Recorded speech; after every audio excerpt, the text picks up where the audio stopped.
Alright, so what do you have to do to fit a front mount intercooler on an SVX? This intercooler was originally fitted to a 2003 Bug-Eye WRX, and it's massive. It's about, I think it's around 9 inches tall, and I think it's around 26 inches wide for the core. And so on the SVX, you have to cut off these headlight supports and cut the hood support. And just at the time, this is a 3.5-inch front mount. I can move this a little farther forward, but I thought that I needed to cut the bumper bar. So you see block off plates and caps, and the bumper used to come where my hand is. There's about a 2.5-inch gap now. The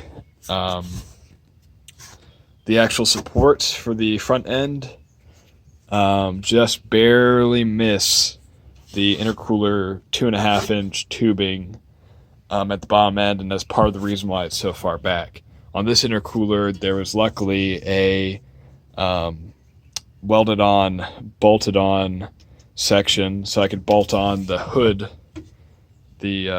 mount, so this all doesn't move that much.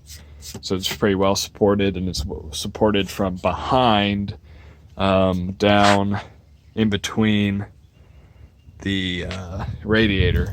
Now this is a 2007 STI Mishimoto radiator. It did not fit. It needed drop-down brackets. Let me see. Yeah, drop-down brackets, about a 1.5 to 2-inch drop-down, and about 2-inch further back.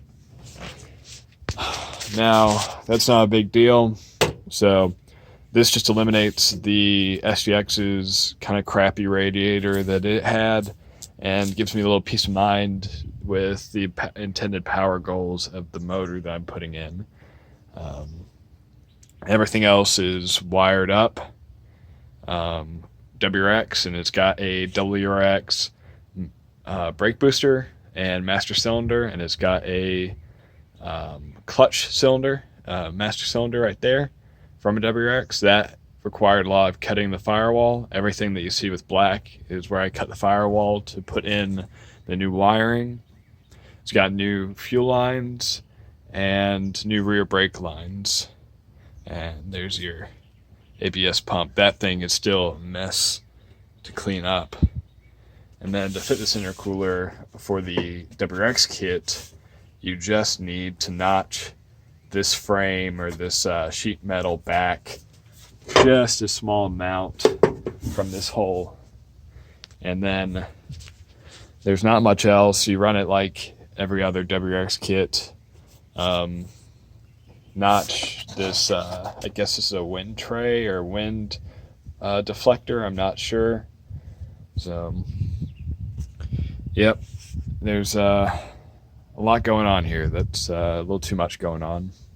There's the fuse box for the WRX. Luckily, this hole worked well to route everything. Yeah, the hardest thing I think will be putting the doors, the door switches and everything, to get this thing thinking that it's a 4-door wagon.